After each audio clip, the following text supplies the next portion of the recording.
He said, "Childhood's over in the moment you know you're going to die." You recognize this voice, you've seen this face before, and you remember the intensity it carries, even if the name escapes you. Michael Wincott was an actor who, during the late 1980s and early 1990s, consistently appeared in films, not as the lead or the main attraction, but as a presence that instantly made scenes feel heavier and more charged whenever he was on screen.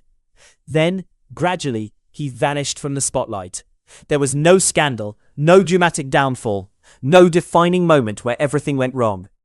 That absence of a clear narrative makes his story particularly compelling, because usually when actors disappear from Hollywood, there's an agreed-upon explanation, a series of poor career decisions, personal issues, or a very visible turning point.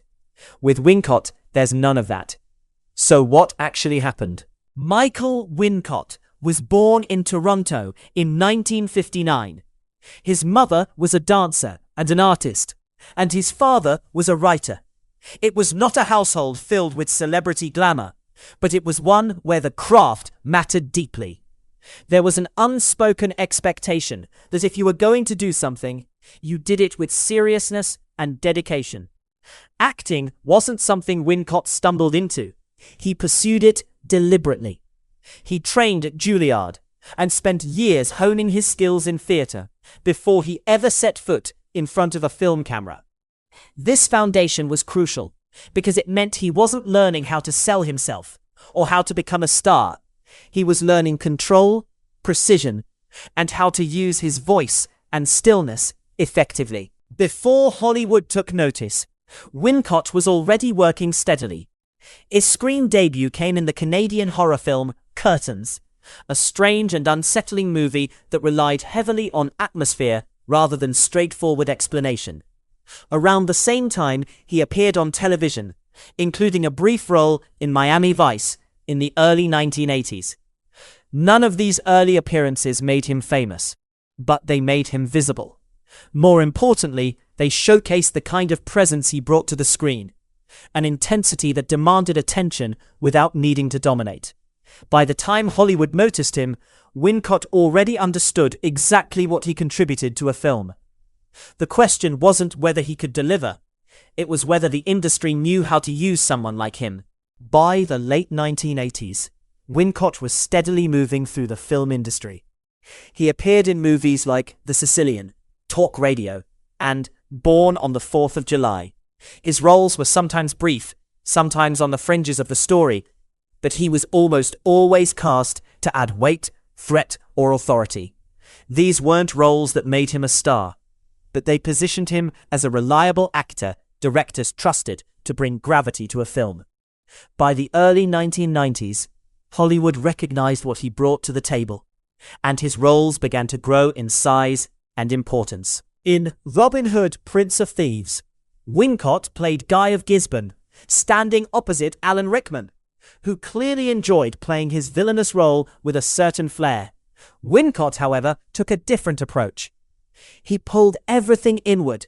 No camp, no irony, just straightforward cruelty. His performance felt uncomfortable and grounded, raw and real.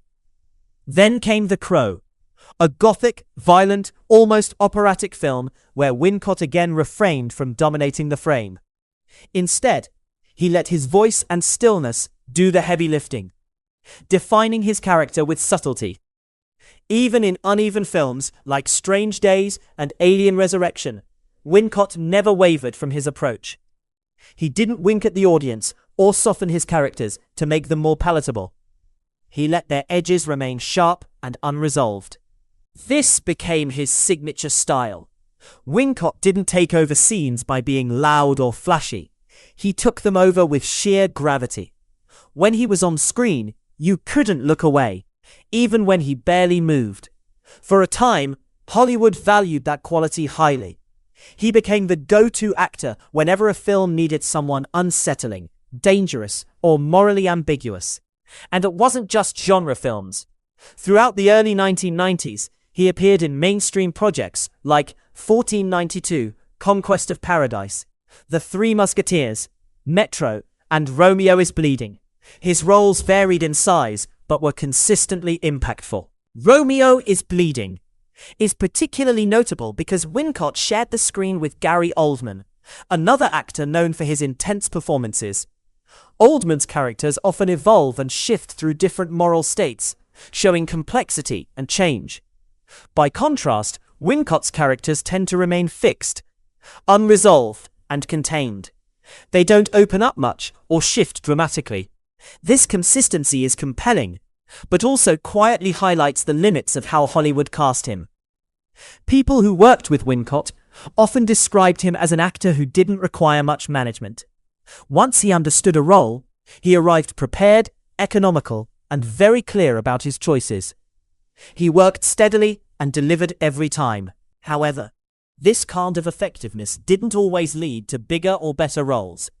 Sometimes it simply fixed him in place. Hollywood and audiences often prefer clarity. Characters who openly express their feelings, signal their motivations, and guide viewers through the story. Wincott's style was the opposite. He contained his characters instead of explaining them, allowing ambiguity to linger. As films grew louder, faster, and more explicit about what they wanted audiences to feel, this guardedness became harder to use. By the early 2000s, the work started to thin out.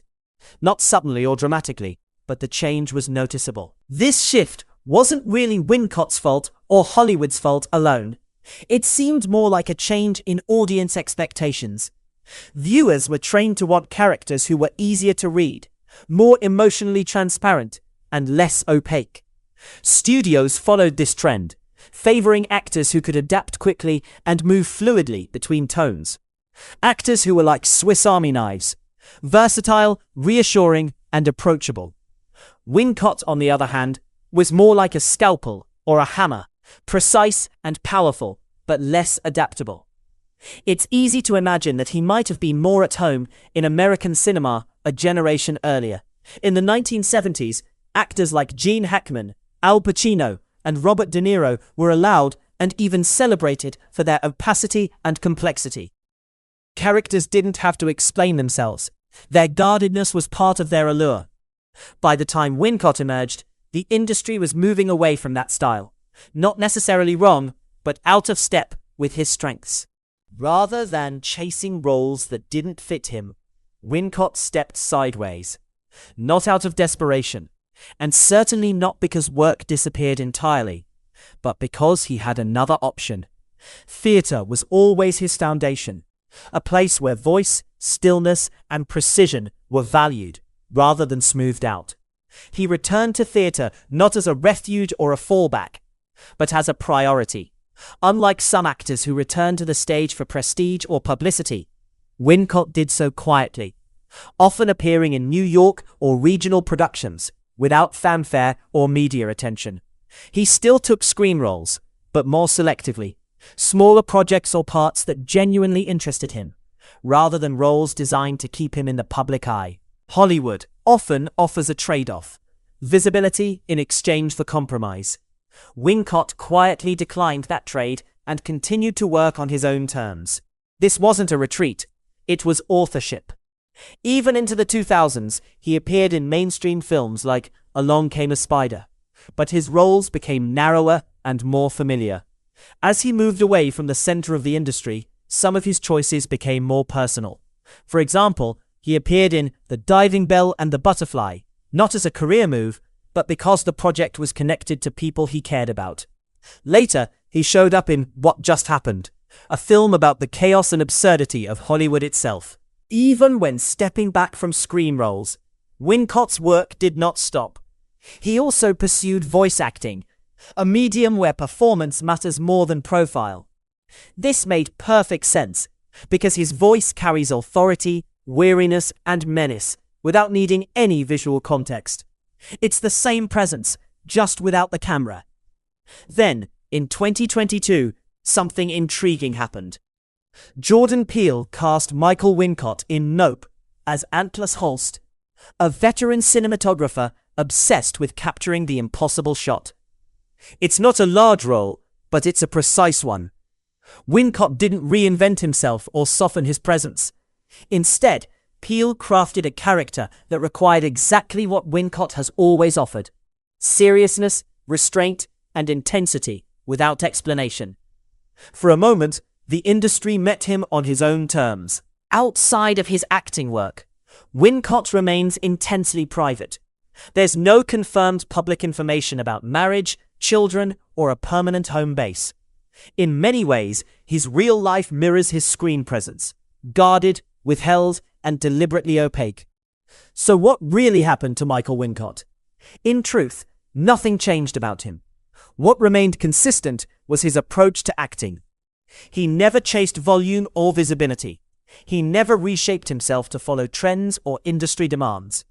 Instead, he built a career by prioritizing his own values and what he wanted from acting over what studios or agents expected from him. Wincott once said something that seems to encapsulate his entire career: "My worst work is when I'm obedient."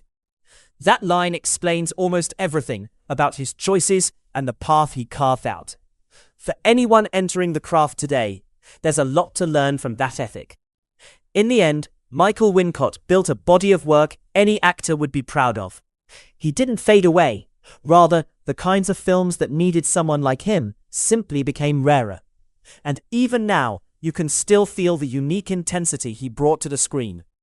If you appreciate this kind of content, leaving a like, a comment, or subscribing genuinely supports the channel. And as always, I look forward to seeing you in the next video.